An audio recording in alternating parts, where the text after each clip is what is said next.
दोस्तों, एक बार फिर आप सभी का जेडपीएस मैथ्स क्लास में स्वागत है।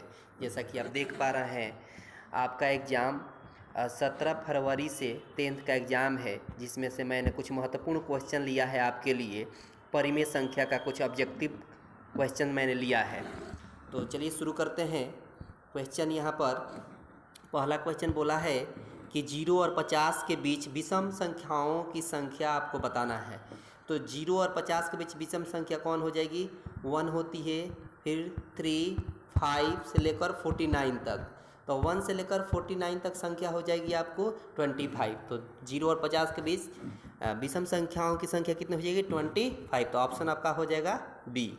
दूसरा क्वेश्चन शुरू करते हैं। यहाँ पर बोला है कि 5 और 15 और 20 कि लसा और मसा का अनुपात ज्ञात करना है। तो देखिए, लसा और मसा का अनुपात आपका होता है, लसा और मसा का आपका अनुपात हो जाएगा। तो लसा पहले निकाल लेते हैं सिंपल। लसा कैसे निकलेगा? तो देखिए, 5 और 15 और 20 है। इसका लसा निकालने का सिंपल उपाय है कि 5 के टेबल में 15 आता है, तब 5 को कैंसिल कर दीजिए। अब देखिए, 15 और 20 का लसा हो जाएगा 60। कितना हो जाएगा?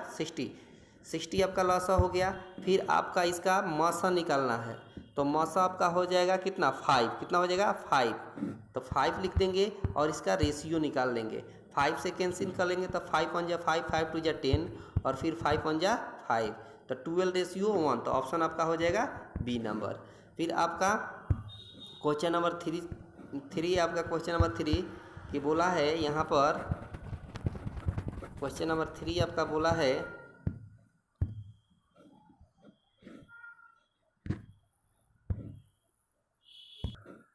क्वेश्चन नंबर 3 यहाँ से है, आपका बोला है कि निम्न में से कौन अपरिमेय नहीं है। अपरिमेय मतलब परिमेय कौन है? तो परिमेय आपका कौन हो जाएगा? √121, क्योंकि इसका परफेक्ट स्क्वायर रूट निकल जाएगा 11। इसका नहीं निकल पाएगा, इसका भी नहीं निकल पाएगा, इसका भी नहीं निकल पाएगा। उसी तरह क्वेश्चन नंबर आपका 44 जो है, दो संख्याओं ए और 18 का लसा 36 है और मसा 2 है। तो ए का मान निकालना है। सिंपल क्या कर देना है, ए और 18 दोनों मल्टीप्लाई कर देंगे और इक्वल देकर 36 और 2 आपस में मल्टीप्लाई हो जाएगा। तो देखिए, यहाँ 18 से 2 टाइम्स में मल्टीप्लाई हो गया, कैंसिल हो गया, फिर 2 2 जा 4। तो ए का वैल्यू कितना हो जाएगा? 4।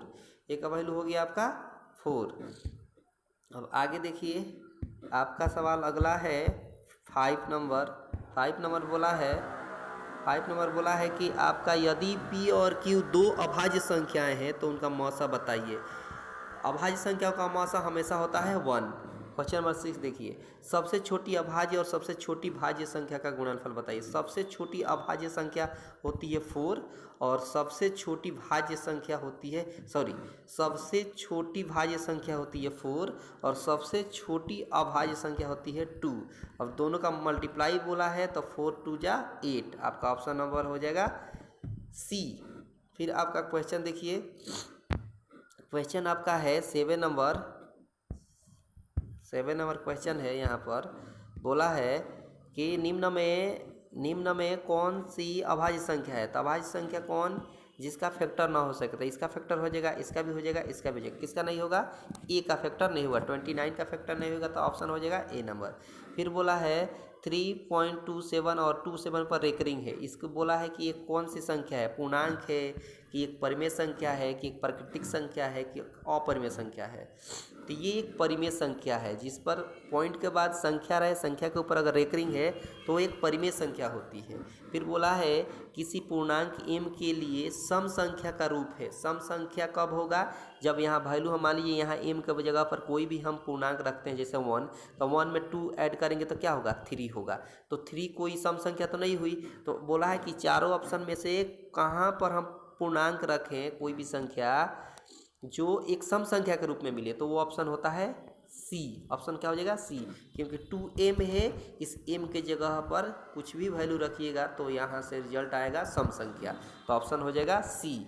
फिर आपका क्वेश्चन है आपका 10 नंबर।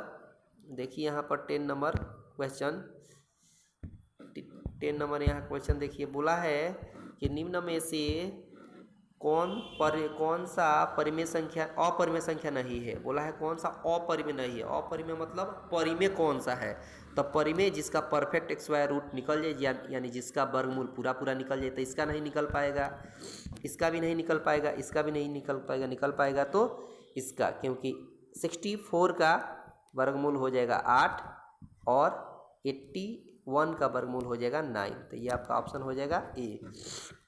फिर आपका 11 क्वेश्चन है, बोला है कि किसका दशमलव प्रसार शांत है। शांत बोला है तो शांत कब होगा, जिसका हर नीचे वाला संख्या 2 के पावर m या 5 के पावर n के रूप में रहे, तो समझिए कि वो दशमलव प्रसार जो है उसका शांत होता है। तो यहाँ पर क्या हो जाएगा, वो है आपका ऑप्शन नंबर ए, क्योंकि यहाँ नीचे जो है इसका हर वो 8 है और 8 को हम 2 के पावर 3 लिख सकते हैं, इसीलिए ऑप्शन हो जाएगा आपका ए। फिर बोला है क्वेश्चन नंबर 12 कि 6/15 एक दशमलव प्रसार है, कैसा है, शांत है, अशांत है, आवर्ती है, कौन सा है। तो देखिए ये सबसे पहले कैंसिल होगा, 3 2 जा 6, 3 5 जा 15, तो 2/5। हम अभी थोड़ी देर पहले बोलते हैं कि हर जो है नीचे वाला डिनोमिनेटर ये इस रूप में होना चाहिए। देखिए 5 के पावर n, देखिए ना 5 के रूप में है, 5 के पावर 1 है यहाँ पर, तो ये शांत होगा। ऑप्शन क्या हो जाएगा, ए नंबर। अगला क्वेश्चन 13 देखिए। 13 नंबर क्वेश्चन बोला है कि यहाँ पर आपको कि ये जो है 4 माइनस √3 क्या है, तो ये एक अपरिमेय संख्या है। क्या है, एक अपरिमेय संख्या है, या एक अपरिमेय हो जाएगा। तो देखिए यहाँ पर आप देख लीजिए, अगला यहाँ पर दिया है अपरिमेय, ऑप्शन हो जाएगा आपका बी नंबर। फिर बोला है कि निम्नलिखित में कौन अपरिमेय संख्या है। निम्नलिखित में कौन अपरिमेय है। अपरिमेय मतलब जिसका परफेक्ट स्क्वायर रूट ना लिखे। तो देखिए यहाँ से निकल जाएगा 49 का निकल जाएगा 7, यहाँ से 1 का निकल जाएगा 1, 81 का स्क्वायर रूट हो जाएगा आपका 9, यहाँ से 36 का 6 हो जाएगा, 64 का 8 हो जाएगा। किसका नहीं होगा, तो इसका नहीं होगा। तो ये क्या हुआ, अपरिमेय हो गया। फिर बोला है कौन अभाज्य संख्या है। क्वेश्चन नंबर 15 में बोला है कौन अभाज्य संख्या है, तो अभाज्य संख्या जिसका फैक्टर ना हो सकता। देखिए इसका फैक्टर हो जाएगा, इसका फैक्टर हो जाएगा, इसका भी हो जाएगा, इसका भी फैक्टर हो जाएगा। ये डी नंबर का फैक्टर नहीं हो सकता, तो इसलिए ऑप्शन आपका हो जाएगा डी नंबर। फिर 16 नंबर देखिए, बोला है कि दो संख्याओं के बीच कितनी अपरिमेय संख्या हो सकती है। तो दो परिमेय संख्याओं के बीच अनंत आपको परिमेय संख्या हो सकती है। फिर आपका अगला क्वेश्चन देखिए, अगला क्वेश्चन 17 नंबर देखिए। 17 नंबर आपका क्वेश्चन बोला है कि 11/15 का दशमलव प्रसार कैसा होगा। तो बोलिएगा कि ये देखिए नीचे वाला 15 है, हम थोड़ी देर पहले बताए थे 15 को हम फैक्टर करेंगे तो 3 × 5 होगा, जबकि हम थोड़ी देर पहले बताए थे कि ये होना चाहिए 2 × 5 के रूप में। तो ये 3 आ गया, तो ये क्या हो गया, अशांत हो गया। क्या हो गया, अशांत। तो ऑप्शन नंबर आपका हो जाएगा बी। बोला है कौन अपरिमेय संख्या है। अपरिमेय जिसका परफेक्ट स्क्वायर रूट ना निकले। तो देखिए इसका भी निकल जाएगा, इसका भी निकल जाएगा, इसका भी निकल, तो ऑप्शन क्या हो जाएगा, डी नंबर। सही ऑप्शन क्या हो जाएगा, डी नंबर। √2 बोला है अगला क्वेश्चन कि √2 है 1, क्या है रूट, इसका परफेक्ट स्क्वायर पूरा पूरा नहीं निकलेगा, तो ये अपरिमेय संख्या है। जिस संख्या का परफेक्ट स्क्वायर रूट पूरा पूरा ना निकले, यानी वर्गमूल पूरा पूरा ना निकले, वो आपका अपरिमेय होता है। फिर आपका अगला क्वेश्चन देखिए 20 नंबर। 20 नंबर क्वेश्चन आपको बोला है यहाँ पर कि 2 या 2 से अधिक अभाज्य संख्याओं का मौसा बताइए। अभाज्य संख्याओं का मौसा हमेशा होता है 1, अभी थोड़ी देर पहले बताए थे।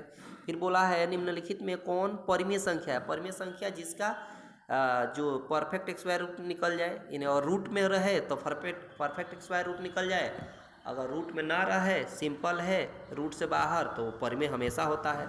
तो देखिए ये रूट में है तो ये नहीं हो पाएगा, ये रूट में है ये भी नहीं हो पाएगा, क्योंकि इसका पूरा परफेक्ट स्क्वायर रूट नहीं निकल पाएगा, इसका भी नहीं निकल पाएगा, इसका भी नहीं निकलेगा, लेकिन ये कैंसिल हो जाएगा। देखिए √2 से √2 कैंसिल हो गया, तो बच गया 2, तो 2 क्या होता है, परिमेय संख्या होता है। 2 आपका परिमेय, ऑप्शन हो जाएगा आपका बी नंबर। फिर बोला है 22 नंबर कि 2 क्रमिक सम संख्याओं का एचसीएफ हमेशा 2। सम संख्याओं का लगातार अगर सम संख्याओं का एचसीएफ पूछे तो क्या बोलेंगे, 2। ऑप्शन हो जाएगा आपका बी नंबर।